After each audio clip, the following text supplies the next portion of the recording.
প্রধানমন্ত্রী সফরের ঠিক আগে জম্মুতে জঙ্গি হামলার খবর পাওয়া যাচ্ছে, যেটা জানতে পারা যাচ্ছে চারটা ক্যাম্পে সিআইএসএফ এর বাসে এলোপাথারি গুলি চালানোর হয়েছে।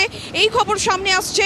একজন সিআইএসএফ অফিসার তিনি নিহত হয়েছেন, এরই পাশাপাশি আরও 2 জওয়ান তারা জখম হয়েছেন। সেনা সিআইএসএফ এর সংঘর্ষ, জঙ্গিদের মধ্যে সংঘর্ষ সেনা সিআইএসএফ এর সঙ্গে, এবং পাল্টা গুলিতে 4 জন জঙ্গি নিহত হয়েছে বলেই খবর পাওয়া যাচ্ছে। আজ ভোরে সানজুয়ানে সেখানে সিআইএসএফ এর সঙ্গে জঙ্গিদের সংঘর্ষ হয়, নিহত এক সিআইএসএফ অফিসার।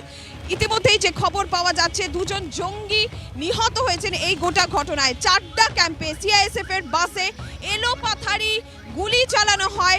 এক সিআইএসএফ অফিসার নিহত হয়েছেন বলে জানতে পারা যাচ্ছে, 2 জন জওয়ান জখম হয়েছেন বলেও খবর পাওয়া যাচ্ছে। সেনা সিআইএসএফ এর সঙ্গে জঙ্গিদের মধ্যে সংঘর্ষ, জম্মুর ঘটনা, প্রধানমন্ত্রীর সফর, তার ঠিক আগে এই জঙ্গি হামলার ঘটনায় নিরাপত্তা নিয়ে একটা বড়সড় প্রশ্নচিহ্ন এই মুহূর্তে উঠছে। 17 में लश्कर तैयबा में जाकर उसने उसकी कमान संभाली और अब तक जो पुलिस के मुताबिक वो काफ़ी जो है जो मिलिटेंसी रिलेटेड इंसिडेंट्स थे उनमें शामिल था। और हाल ही में जो एसपीओज़ की हत्या हुई या आर्मी पर्सनल जो है वो उसको किडनैप किया गया, उसके बाद उसकी हत्या हुई, तो उसमें भी आईजीपी के मुताबिक वो शामिल था। इसके अलावा 3 और मिलिटेंट जो है वो मार गिराए गए हैं, उनकी पहचान अभी नहीं बताई गई है। आईजीपी कश्मीर के मुताबिक एक मिलिटेंट वहां पर और हो सकता है जिसके खिलाफ ऑपरेशन जारी है। और पिछले 30 घंटों से यह ऑपरेशन बारामूला के इस बिल्कुल जो एज पे ये गांव है, जो बडगाम और बारामूला ज़िले के बॉर्डर पर है, वहां पर ये ऑपरेशन चल रहा है। और आप देख सकते हैं इसको पूरी तरह से घेर लिया गया है। ये जॉइंट ऑपरेशन है सेना, सीआरपीएफ और जम्मू कश्मीर पुलिस का। इसके अलावा आज की अगर हम बात करें तो जम्मू में भी एक एनकाउंटर देखने को मिला है, जो सुंजवा इलाके में, जहां 2 जैश मोहम्मद के मिलिटेंट्स को जो है मार गिराया गया है। और वहां जो है एक सिक्योरिटी फोर्स की बस पे भी अटैक हुआ था और उसमें कई जवान जो है घायल हुए। वहां ऑपरेशन अब संपन्न हुआ है। लेकिन अगर हम यहाँ की बात करें कश्मीर घाटी की, तो वर्ष 2022 की अगर हम बात करें तो जनवरी से लेकर अब तक करीबन 54 मिलिटेंट्स जो है वो मारे गए हैं। लगभग 27 मिलिटेंट्स को अरेस्ट किया गया है और 166 के करीब OGWs जो है वो अरेस्ट किए गए हैं। एंटी मिलिटेंट ऑपरेशंस लगातार जारी है और जहां कहीं भी सूचना मिलती है वहां ऑपरेशन तुरंत किया जाता है। फिलहाल इस गांव में जो ऑपरेशन हुआ है, जहां लश्कर का टॉप कमांडर जो है मोहम्मद यूसुफ कांतरू, उसको मार गिराया गया है, ये एक बड़ी सफलता सुरक्षा बल अपने लिए मानते हैं। और ये भी बताया जा रहा है कि इस मिलिटेंट्स पे 2 विदेशी मूल्य के मिलिटेंट्स भी थे। कैमरा पर्सन फा मंजूर के साथ खालिद हुसैन, जी मीडिया, मालवा, बारामूला। আমরা আরো বিস্তারিত এই বিষয়ে জেনে নেব। জম্মু থেকে এই মুহূর্তে সরাসরি আমাদের সঙ্গে রয়েছেন আমাদের প্রতিনিধি जतिंदर नोरा। जतिंदर, अभी तक की क्या जानकारी है आपके पास, क्या स्थिति है वहां पर?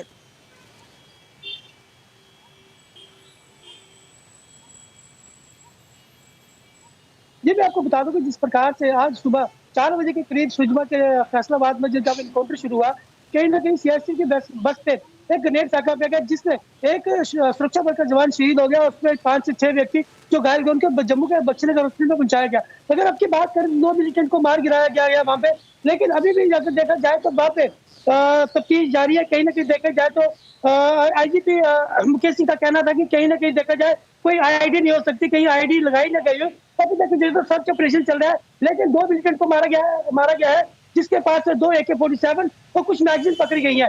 अगर जो मैगजीन पकड़ी गई है कहीं ना कहीं देखा जाए तो बाहर का जो लगते हैं। अगर देखा जाए तो जम्मू कश्मीर में जिस प्रकार जम्मू में 2 दिन के प्रधानमंत्री का पल्ली मोड़ में 1 दिन का दौरा है और उसको लेकर मिलिटेंसी की ऐसी हरकत करना कहीं ना कहीं पाकिस्तान की नापाकदर्शी में जो अंजाम देने को लगा हुआ है। जी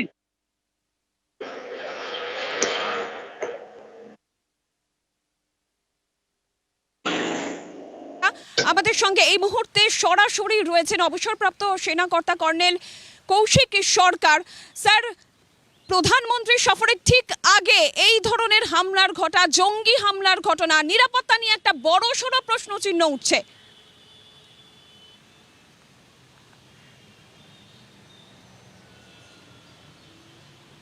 হ্যাঁ, নিরাপত্তা নিয়ে তো প্রশ্নটা উঠবেই, কারণ এরকম একটা অ্যাক্টিভিটি জাস্ট প্রাইম মিনিস্টারের ভিজিটের আগে এটা মানে আমাদের নিরাপত্তা বা সিকিউরিটি সিস্টেমের উপরে একটা বড় ডাব্বা এসে যায়। কিন্তু তার সাথে এটা বুঝতে হবে যে মিলিটেন্সি তো এখনও শেষ হয়ে যায়নি ওই জায়গাতে, মিলিটেন্সি এক্সিস্ট এবং তারা পকেটস অফ রেজিস্ট্যান্স বানিয়ে রেখেছে এবং যখনই তারা দেখে যে একরকম একটা কমপ্লেসেন্সি সেট ইন হয়ে যাচ্ছে সিকিউরিটি ফোর্সের মধ্যে এবং তারা একটা রুটিন অ্যাক্টিভিটির মধ্যে এসে গেছে, সেই টাইমে তারা এইরকম অ্যাম্বুশ বলুন বা এরকম একটা অ্যাটাক সিকিউরিটি ফোর্সের উপরে ডাইরেক্টলি করে। এবং সেই জন্যেই আমরা যদি দেখি যেভাবে অপারেশনটা হয়েছে, যেমন কালকে কাশ্মীর ঘাটিতে বারামুলা এরিয়াতে হয়েছে, তেমনি এই সাইডেও তো এটা হয়েছে। তখন ওরা একটা জায়গায় তো কনসেন্ট্রেট করে না, এদের বিভিন্ন ওভারগ্রাউন্ড এলিমেন্টস আছে যারা এদেরকে কন্টিনিউয়াসলি মদত দিয়ে যাচ্ছে এবং ইনফিল্ট্রেশন বন্ধ হয়ে গেলেও যারা স্লিপিং এজেন্ট এখানে আছে তারা সব জেগে উঠে এখন এইসব অ্যাক্টিভিটি করবে।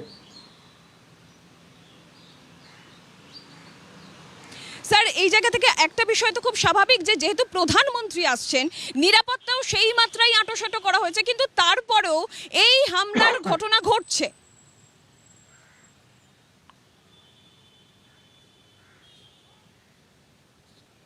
এটা খুবই চিন্তাজনক। মানে এরকম একটা জিনিস যখন যেখানে পুরো নিরাপত্তা পুরো 100% হওয়া, 100 কি 200% হওয়া উচিত, যেখানে প্রধানমন্ত্রী আসছেন, এই জায়গাটা মানে security has to be at the highest level, সেইখানে এরকম হওয়াটা মানে খুবই আশ্চর্যজনক জিনিস, প্রথম কথা। কিন্তু এটা আগেও দেখা গেছে যে মানে এরকম একটা বড় ভিআইপি ভিজিটের আগে তারা একটা মানে এই মানে মিলিটেন্টস অর্গানাইজেশন একটা রকম they want to show their presence, এই প্রেজেন্স দেখাতে গিয়ে তারা একটা এরকম অ্যাক্টিভিটি করে এবং it is not a very easy thing. And এই জিনিসটা কিন্তু একটা বড় ডেঞ্জারাস জিনিসে পরিণত হতেও পারে।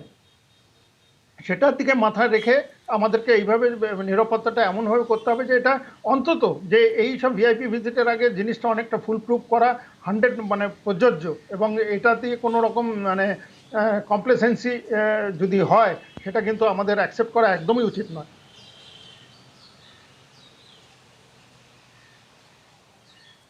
ধন্যবাদ আপনাকে। আমাদের সঙ্গে সরাসরি ছিলেন প্রাক্তন সেনাকর্তা কর্নেল কৌশিকের সরকার। আমরা একবার শুনবো এই যে গোটা ঘটনা ঘটেছে, এক্ষেত্রে স্থানীয় প্রশাসন তারা কি বলছেন, তাদের কি বক্তব্য এই গোটা ঘটনায়, শুনুন।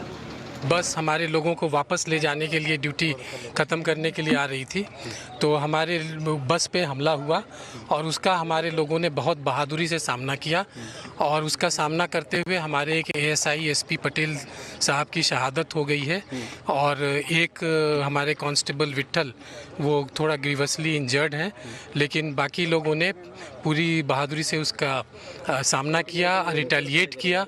उसकी वजह से शायद जो एक बहुत बड़ी साजिश होने वाली थी, बाकी सिक्योरिटी फोर्सेस के साथ मिलकर के, लोकल पुलिस के साथ मिलकर के हम उसे नाकाम करने में कामयाब रहे। बारे में जब सारी जानकारी आएगी सामने तब मैं बताने की स्थिति में होऊंगा, अभी मैं इसके बारे में बहुत ज़्यादा बात नहीं कर सकता। आखिरी सवाल सर, जिस तरीके से हमारी पुलिस की टुकड़ियां, एसओजी, सीनियर ऑफिसर सारे के सारे मौके पे तैनात रहे, ADG Jammu, DIG Jammu, SSP Jammu, CRP के कमांडेंट और सीनियर अफसर सब ने मिलकर के इस ऑपरेशन को कामयाब ऑपरेशन की तरह कंडक्ट किया और ये ऑपरेशन कंक्लूड किया।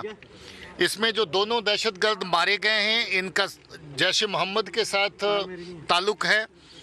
ये दोनों ही दहशतगर्द सुसाइड वेस्ट पहन के आए थे ताकि जब कभी अच्छा एंगेजमेंट सिक्योरिटी फोर्स या किसी एक कैंप के ऊपर हो जाता तो ये सुसाइड वेस्ट को ब्लास्ट करने के बाद, गोलाबारी ख़त्म होने के बाद मरने से पहले और भी बड़ा नुकसान कर सकते थे और इनको इसी तरह की हिदायत थी। ये एक बड़ी साजिश का हिस्सा है जम्मू के अमन के माहौल को, पीसफुल माहौल को डिस्टर्ब करने का। ये एक बहुत बड़ी साजिश हो सकती है ऑनरेबल प्राइम मिनिस्टर साहब के विजिट को साबोटाइज करने के लिए, मगर ये अच्छी बात है कि ये वक्त रहते इतला भी मिली और इतला के ऊपर कामयाब ऑपरेशन भी हुआ। रिपोर्ट्स की बुनियाद पर ये कह सकते हैं कि ये दोनों दहशतगर्द पाकिस्तान के रहने वाले हैं। Early morning, the terrorists tried to break away. They fired at the outer cordon and tried to move out, but they were alert. They retaliated. In the meanwhile, since they fired heavily on our police party and the other forces which were there, 2 JKP personnel got injured, 3 CSF personnel got injured, but they were effectively able to push them back. We were able to eliminate 2 terrorists. 2 AK-47 rifles have been recovered. 1 under-barrel grenade launcher has been recovered. A satellite phone. About 10 magazines and a large amount of ammunition has been recovered. With the way they were equipped and the volume of fire which came on us, it appears that they were both foreign and well-trained terrorists.